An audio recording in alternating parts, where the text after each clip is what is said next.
Radioactif. Radioactif, la radio qui libère la parole des jeunes. Bonjour à tous et à toutes, nous nous retrouvons aujourd'hui en compagnie d'Élise Violetti, de Marilène Desgers et de Virginie Ponviane pour une émission ouverte sur le projet du partenariat entre le CJE du Québec et la mission locale. Je suis Nathan, volontaire en service civique à la mission locale de l'Aigle-Mortagne et je suis accompagné d'Amy et de Laurette qui sont aussi en service civique à l'Aigle de Mortagne.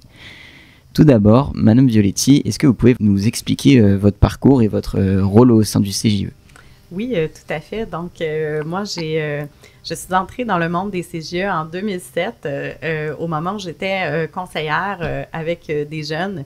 Et j'ai tout de suite su que c'était le véhicule qui me permettrait de vraiment réaliser l'ensemble de mon potentiel.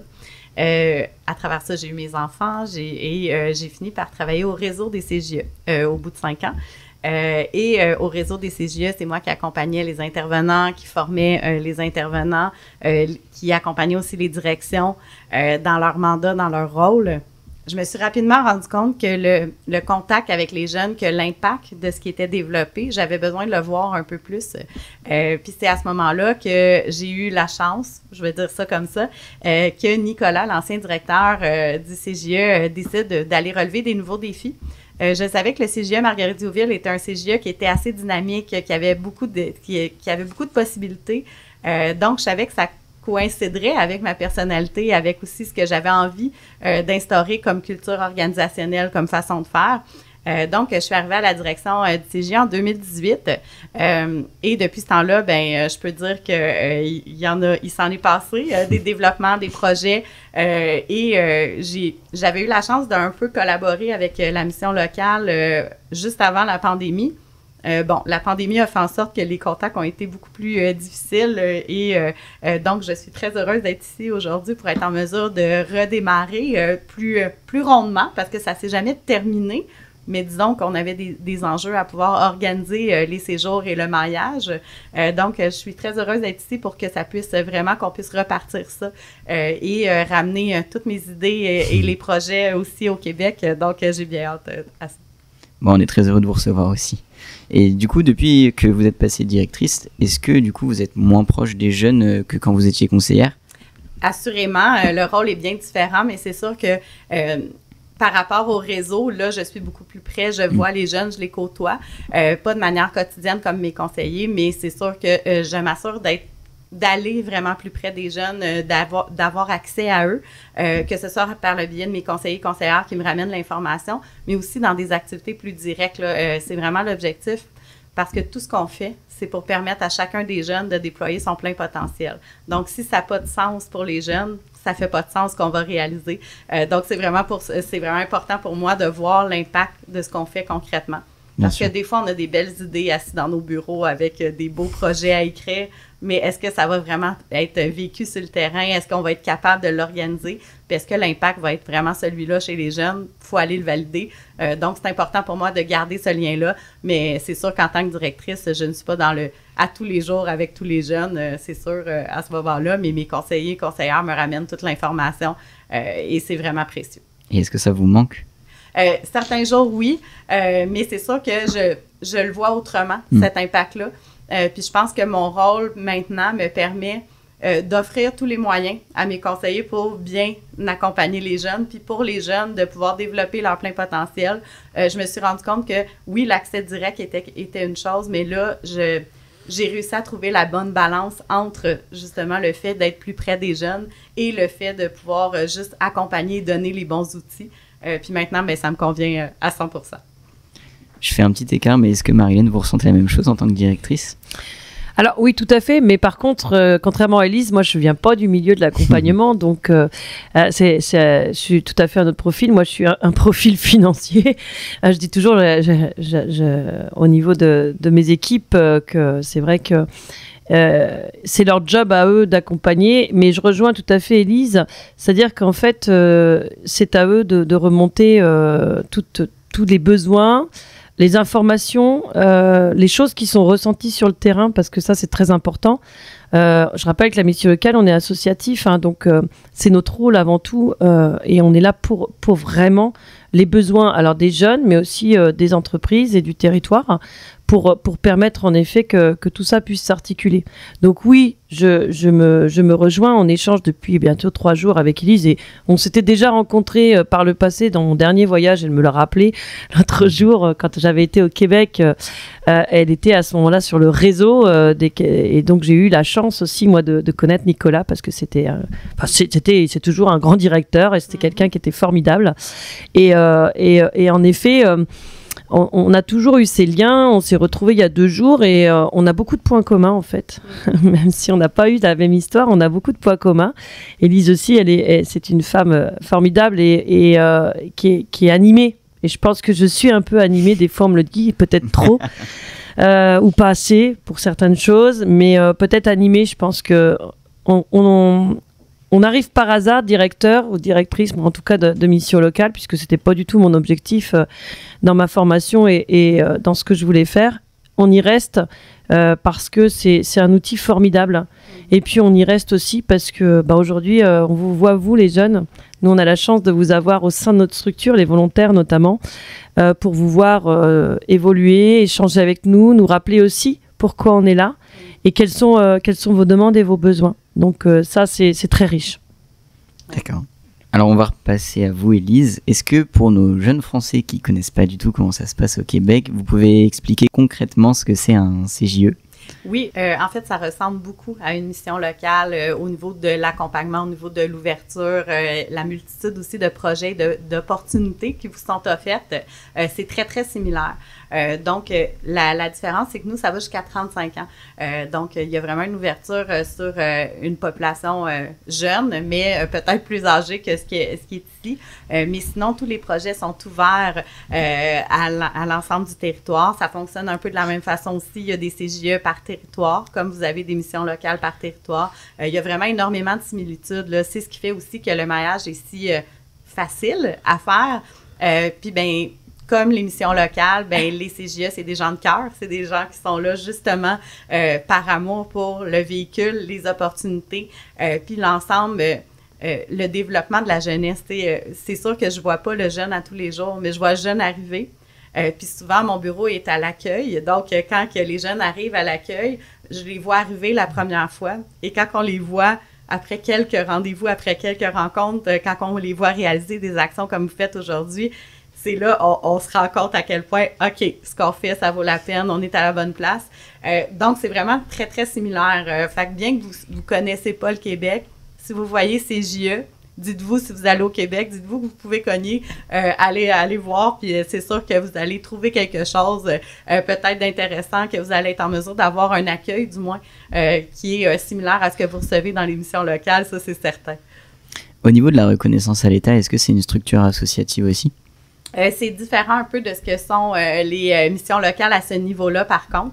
C'est vraiment des organisations qui sont complètement distinctes. Il y a moins de paliers, donc je sais qu'il y a des regroupements régionaux ici qui sont des décideurs. Nous, nos regroupements régionaux, c'est des regroupements seulement d'échange.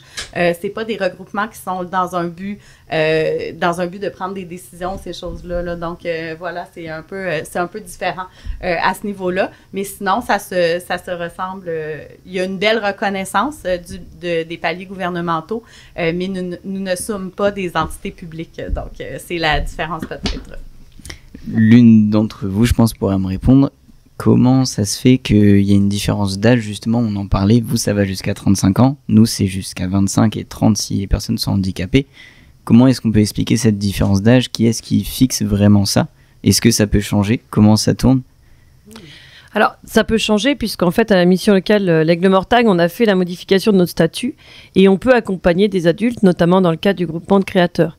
Après, peut-être qu'on est jeune plus longtemps au Québec. C'est sûrement ça. Oui. Moi, ça me plairait assez. Oui.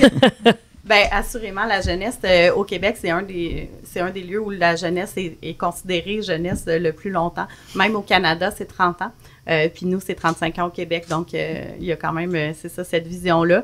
Puis c'est vraiment dans l'optique de maximiser le maintien dans les transitions, parce qu'on sait que au moment où on devient adulte, ben il y a quand même des étapes de vie à franchir.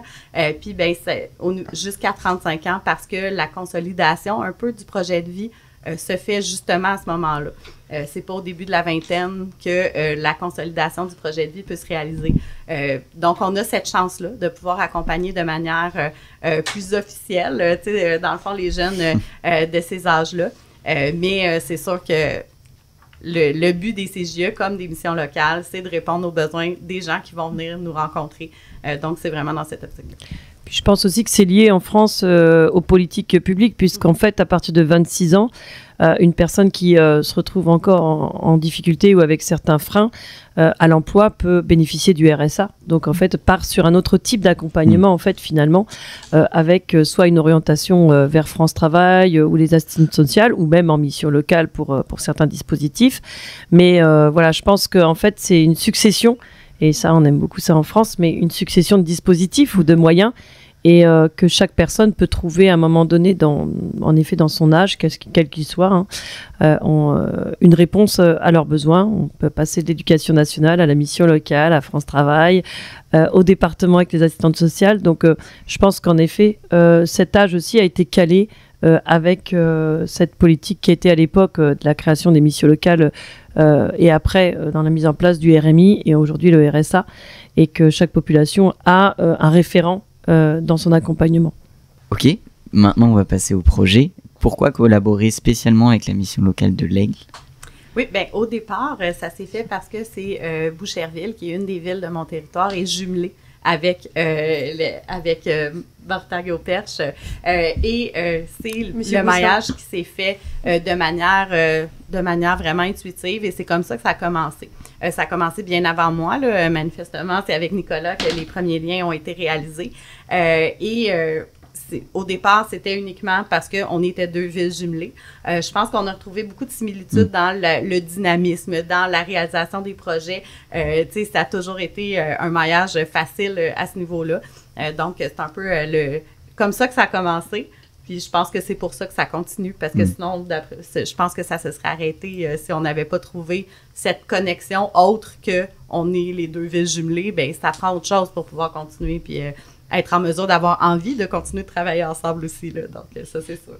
Je pense que c'est pas pareil géographiquement parlant, parce que nous, on est une toute petite ville et qu'il y a beaucoup de jeunes qui vivent en campagne et que c'est compliqué, je sais, ici. Est-ce qu'au Québec, on retrouve des similitudes ou pas du tout, niveau transport pour les jeunes? Oui, bien, c'est sûr que même dans les grandes villes, le transport n'est pas aussi efficace que ce que vous avez ici, ça c'est certain. Sur les territoires, c'est très, très complexe de naviguer entre les villes. Donc, souvent, c'est des gens, il n'y aura pas de transport en commun qui vont nous amener.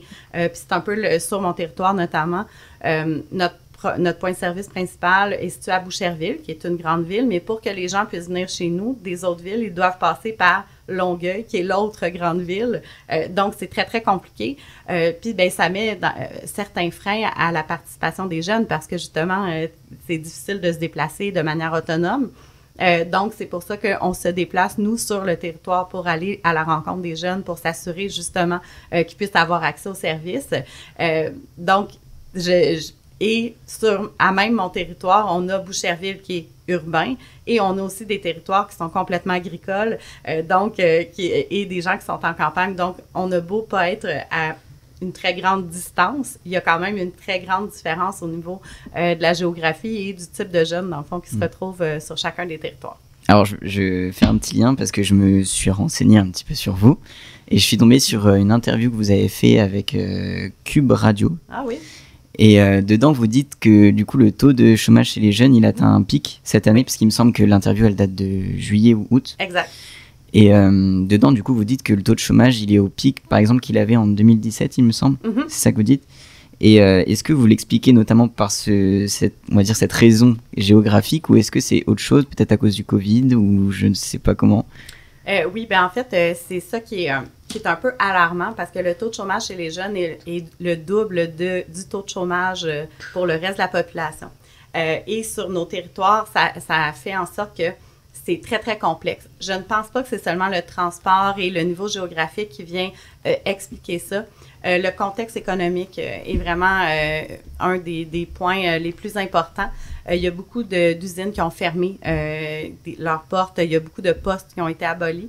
Donc, c'est sûr que ça a une répercussion. Puis souvent, les jeunes qui avaient les postes d'entrée, ben sont ceux qui ont eu le plus gros impact de ces coupures-là. Donc, ça devient très, très complexe. Puis, on constate beaucoup une transformation des métiers.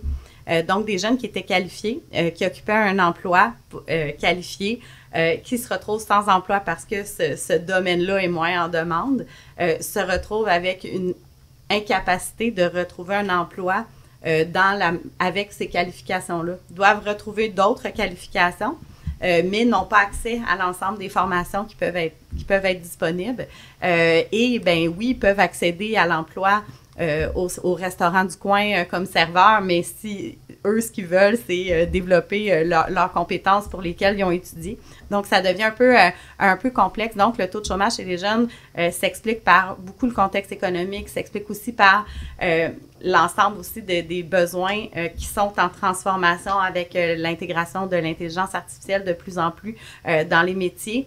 Ça devient aussi complexe. Certains métiers vont être appelés à disparaître, mais on n'a pas encore préparé cette transformation-là. Donc, c'est important avec les jeunes de bien préparer les compétences du futur, c'est-à-dire, oui, on peut se former maintenant, mais on doit s'assurer que ces compétences-là vont pouvoir être évolutives et vont pouvoir s'adapter aux transformations du marché du travail aussi, là. Donc, c'est un peu... je ne suis pas économiste, mais c'est un peu comme ça que le taux de chômage s'est élevé peut s'expliquer, là. D'accord, merci beaucoup. Je vais finir par une question un petit peu plus simple. Est-ce que vous aimez venir en France ici? Oui, bien en fait, moi, c'est vraiment une première pour moi d'être à l'extérieur en France. En fait, c'est vraiment la première fois que je mets les pieds ici. J'ai tout de suite été charmée. J'adore et j'ai reçu un accueil incroyable. Je suis privilégiée de pouvoir vivre tout ça. Et j'espère que je serai assez convaincante pour amener mon équipe, amener les jeunes aussi à avoir envie de venir et traverser jusqu'ici parce que c'est vraiment une expérience transformatrice même pour moi. Fait que je peux imaginer que pour les jeunes, ça va être vraiment ça serait super intéressant. Bon, on a hâte de vivre la même chose au Québec en tout cas. Oui, ben j'ai très hâte de vous accueillir avec mon équipe, ça c'est certain. Merci beaucoup. Amy, je te laisse la parole. Oui. Madame Desgers, pouvez-vous nous expliquer votre parcours ? Oh là. Donc le parcours, je l'ai évoqué un petit peu déjà tout à l'heure, mais c'est vrai que moi j'ai plutôt fait des études de gestion et j'ai plutôt travaillé dans le domaine de l'industrie agroalimentaire. Et à un moment donné, je me suis dit, par rapport à mes différents mandats associatifs et politiques que j'avais eus, puisque j'ai été aussi élue, que j'avais sûrement quelque chose à apporter dans une structure associative. Et je suis arrivée par hasard à la mission locale, d'abord sur des postes plutôt financiers, puisque j'étais responsable administrative et financière. Et je me suis retrouvée assez rapidement, avec le départ d'une direction, à la tête de la direction. C'était il y a 10 ans. J'ai fêté mes 10 ans de direction à la mission locale. J'ai l'impression que c'était hier. Félicitations. Merci. J'ai vraiment vécu une expérience formidable. J'ai rencontré des personnes formidables. J'ai rencontré, comme Élise disait, beaucoup de jeunes qui m'ont nourri et m'ont poussé à toujours essayer de faire mieux avec l'équipe. J'ai pu constituer aujourd'hui une équipe qui est très mobilisée. Formidable aussi, j'aime bien ce mot formidable parce que voilà, et qui œuvre au quotidien pour améliorer en effet notre offre de service. On a commencé donc il y a 10 ans, on était 13 et puis aujourd'hui on approche des 35 salariés avec tout ce pôle en effet qui est important aux médias avec vous.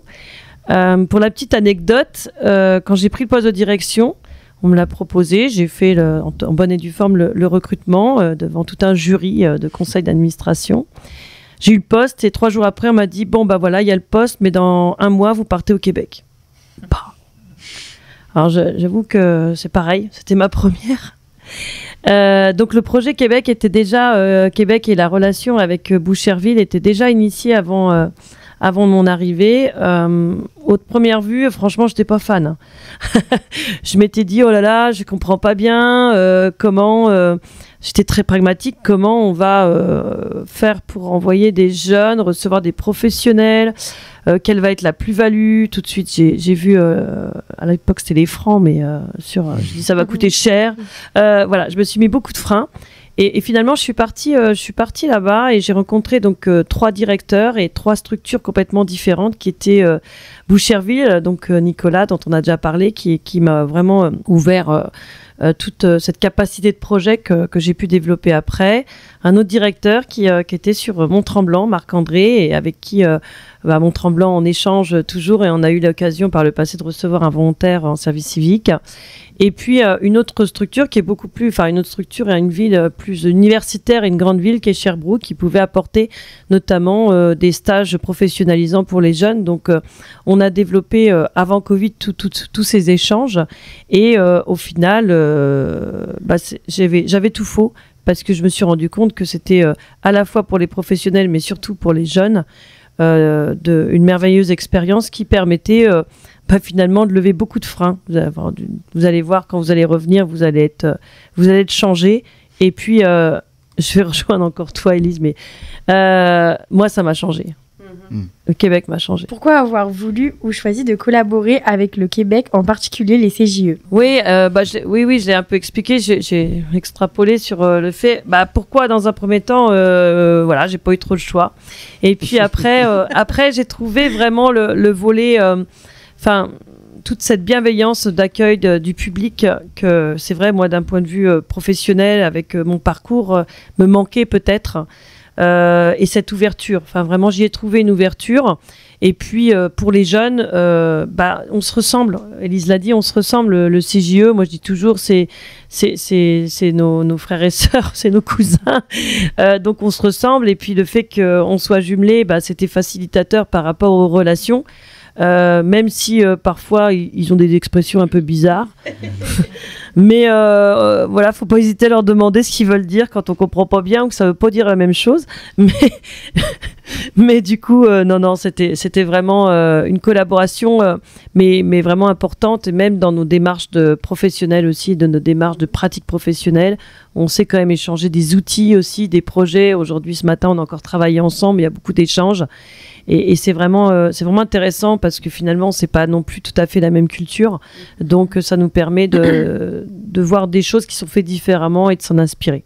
Depuis combien de temps le projet est en place ? Alors, on a dit 10 ans. Moi, je suis arrivée, donc ça fait... moi, je dirais qu'on a commencé à travailler peut-être en 2009 ou 2010 autour du projet. On avait une chargée de mission à l'époque qui avait été recrutée par l'ancienne direction pour développer tous ces partenariats.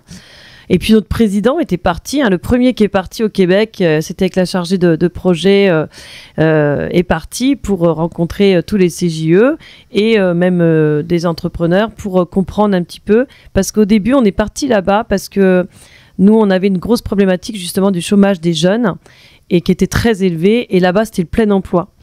Et en fait, notre première idée au début, c'est de favoriser les mobilités, en effet, internationales, mais aussi lever les freins psychologiques à la mobilité. Mais c'était surtout de placer des jeunes en emploi au Québec. Avec Élise, est-ce que vous êtes en communication uniquement pour ce projet-là, ou est-ce que dans la vie de tous les jours, du coup, vous êtes copine, si on peut le dire? Je crois qu'on est en amour. Ce que dirait un Québécois, non? Oui, non, en fait, je crois qu'on s'est retrouvés sur beaucoup de sujets. Et puis, comme on le fait dans l'accueil aussi, Élise est chez moi, à la maison, avec ma famille. Donc ça, c'était important. On a passé un bon moment. Même si c'est très court, j'aurais préféré qu'elle soit là plus longtemps. Mais j'oserais dire qu'on a eu... déjà, quand on s'est retrouvés au Havre, là, puisqu'il y avait le congrès des missions locales...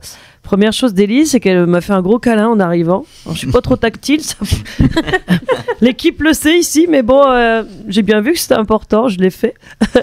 Mais c'était bien parce qu'en fait, tout de suite, on a été très à l'aise. Ça a été très, très, très simple. Et voilà. Et oui, on a partagé des choses, et j'espère pouvoir la rejoindre sur d'autres projets, peut-être sur le groupement de créateurs, puisque pour voir aussi un petit peu sur son environnement et échanger et partager des choses.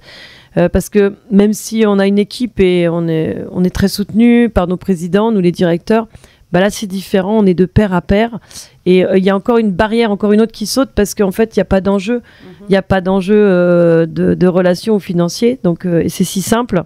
Donc, ouais, j'ai trouvé que c'était très simple la relation. Enfin, je sais pas ce que tu en as pensé. Oui, ben je suis 100% d'accord. Puis je pense qu'on est parti d'une relation, donc on développait des projets ensemble. Le fait de se voir et de se côtoyer amène une proximité différente. Tu sais, c'est sûr que de le faire à distance, à travers les écrans, ça facilite pas le développement, tu sais, d'une relation qui est plus intense ou qui est plus établie.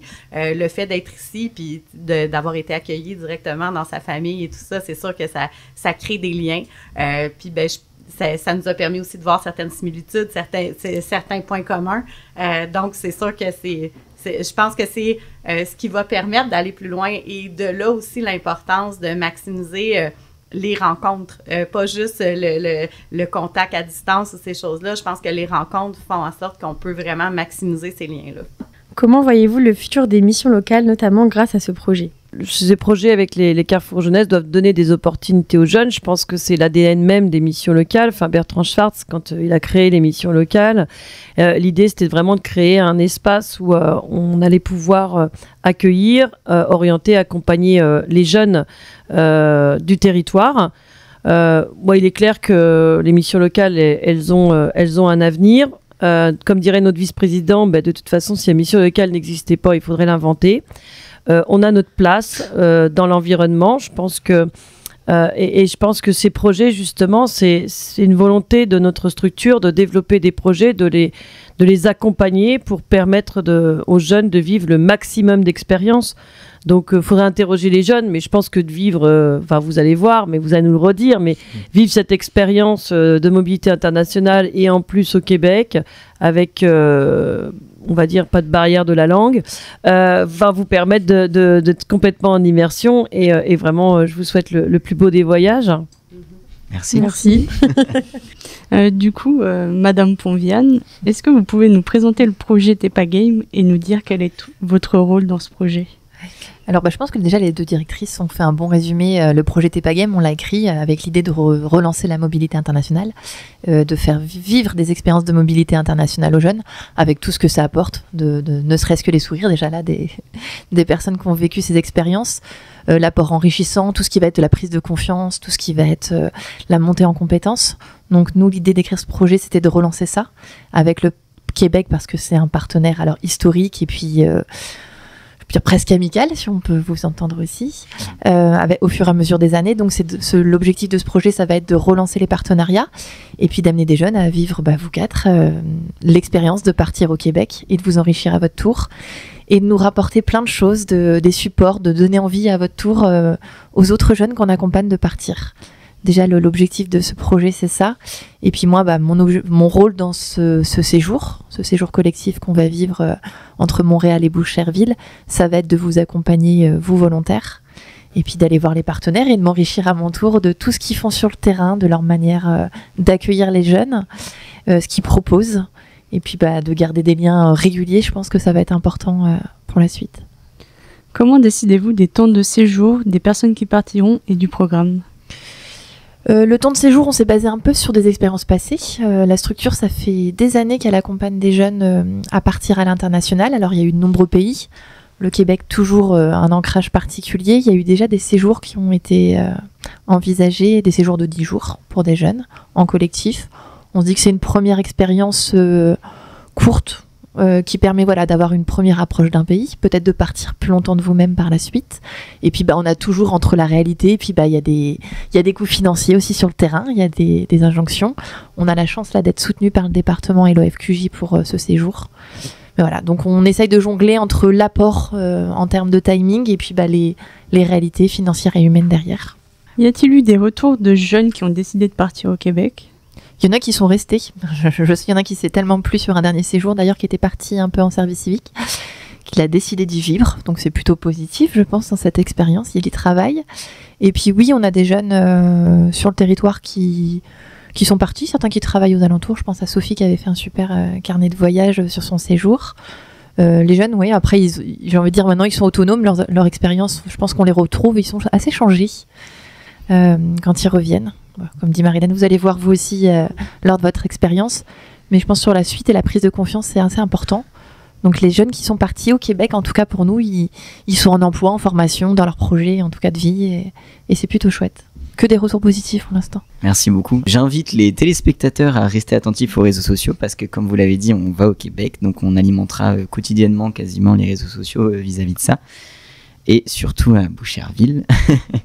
Donc je vous souhaite à tous une bonne journée et je vous remercie encore pour votre présence. Au revoir. Merci.